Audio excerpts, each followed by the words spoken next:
अगर इजाजत दें तो फवाद चौधरी साहब से आगाज करता हूं प्रोग्राम का। फवाद साहब, पोजीशन तो प्राइम मिनिस्टर साहब की बड़ी क्लियर थी कि वो लोग जो फॉरेन नेशनल्स हैं उनका क्या काम काबीना के करीब। ये लोग किश्तियां जला के पाकिस्तान को वो चलाए जो कश्तियां जला के आए, पाकिस्तान को वो चलाए जिसके पास फॉरेन नेशनैलिटी ना हो। सबसे पहले आपसे पहला सवाल, क्या फॉरेन नेशनल्स को कैबिनेट में होना चाहिए या मावने खुसूसी होना चाहिए या नहीं?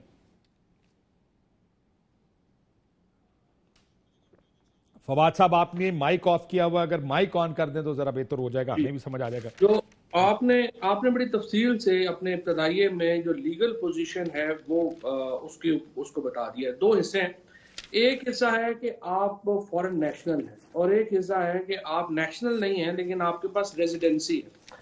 अब ये कानून में आर्टिकल 62 जो है वो बड़ा वाजे है और सुप्रीम कोर्ट के फैसले बड़े वाजे हैं। वो कहते हैं कि अगर आप नेशनल हैं तो आप कौमी असम्बली के या सेनेट के मेंबर नहीं मुंतखब हो सकते और जाहिर है कि आप काबीना में नहीं हो सकते। ये जो सुप्रीम कोर्ट के फैसले हैं वो इसके ऊपर वाजे हैं।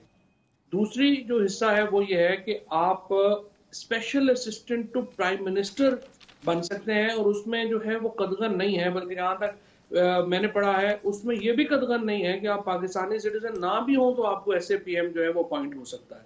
बट प्रॉब्लम यहाँ पे यह आ जाता है कि जो पार्लियामेंट्री फॉर्म ऑफ गवर्नमेंट है उसका जो एक ढांचा है या जो उसके कह लिए कि जो बुनियादी ढांचा है उसका वो ये है कि जो मुआवनत के लिए प्राइम मिनिस्टर जिसको भी इंक्लूड करना चाहे अपने फैसला साजी में उनको इंक्लूड करेगा और जो लोग हैं चाहे वो नॉन इलेक्टेड हैं, चाहे वो डुअल नेशनल हैं, चाहे वो फॉरेनर्स हैं, वो फैसला साजी में तो शामिल हो सकते हैं लेकिन फैसला नहीं कर सकते। सर मेरी बात सुने फवाद साहब, बेसिक वो जो प्रिंसिपल प्राइम मिनिस्टर ने सेट किया अपने ऑपोजिशन के दौर में, वो प्रिंसिपल ये था इन लोगों को फैसला साजी से दूर रखें। आप जानते हैं जिन लोगों के नाम आए हैं, जुल्फी बुखारी साहब, नदीम बाबर साहब, ये किस हद तक इंफ्लुएंस रखते हैं इस मुल्क की फैसला साजी में।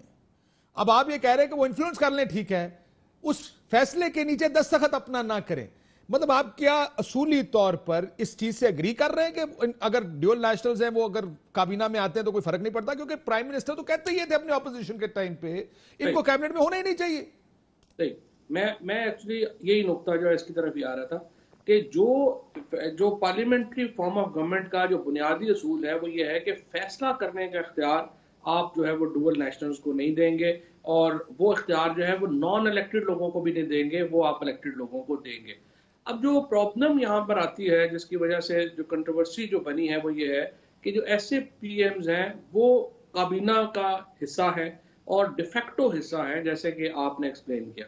अब इशू ये जो डिफेक्टो पार्ट है इसकी जो एक इंटरप्रिटेशन है वो जाहिर है कि सुप्रीम कोर्ट जो है वो बेहतर करेगी या आगे देखते हैं कि इसकी लीगल पोजीशन जो है वो क्या बनेगी।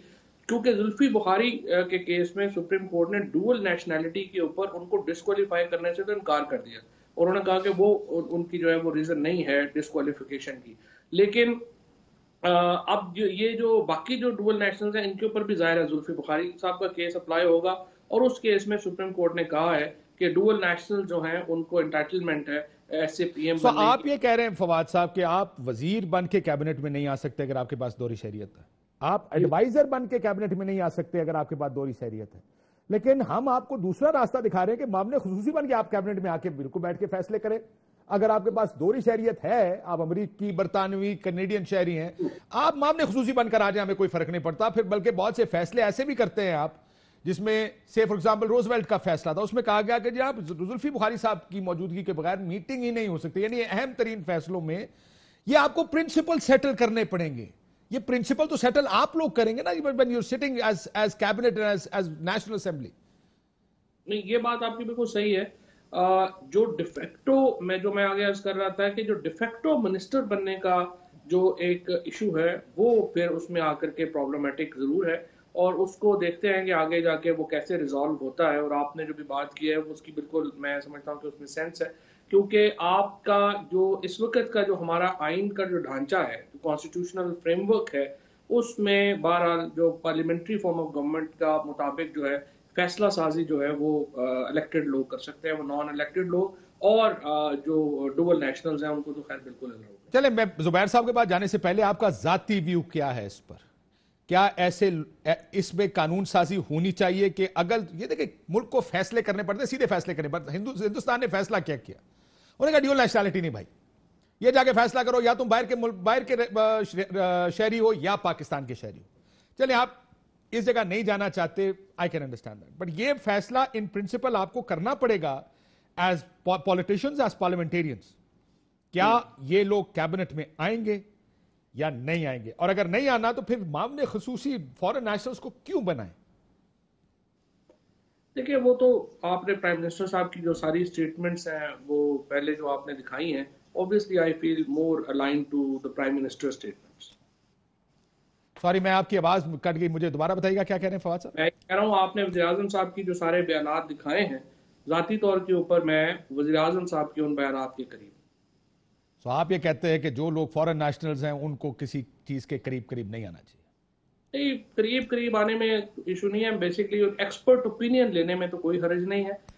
उनकी एक्सपर्ट ओपिनियन, स्पेशली ये जो है ना, मैं समझता हूँ कि जो टॉप डिसीजन मेकिंग है उसमें शायद जो है वो सही है, लेकिन जो डिसीजन मेकिंग प्रोसेस है उसमें तो एक्सपर्ट्स को लाने में कोई प्रॉब्लम नहीं है। और स्पेशली हमारी जो ब्यूरोक्रेटिक सीट्स हैं और जो पॉलिटिकल नहीं है और ब्यूरोक्रेटिक सीट्स हैं, वहां पर तो हमें, और जैसे अगर आप मेरी मिनिस्ट्री का फॉर एग्जांपल आप देखें तो वहां साइंस एंड टेक्नोलॉजी में अगर बाहर से लोग आए और टॉप पोजीशंस पे लगे, इससे अच्छी क्या बात हो। चले, मैं दोबारा अपनी समझ के लिए आपसे पूछूं कि अगर फॉर एग्जांपल जुल्फी बुखारी साहब हैं, आपका क्या मौकफ होगा कि इनको मामले खसूसी नहीं होना चाहिए, लेकिन स्पेशल केसेस में अगर उनकी कोई एक्सपर्टीज है, या नदीम बाबर साहब हैं उनकी एक्सपर्टीज है, उन एक्सपर्टीज को तो इस्तेमाल पर्टिकुलर केसेस में किया जा सकता है, लेकिन उनको परमानेंट ओहदे नहीं देने चाहिए? Is that fair?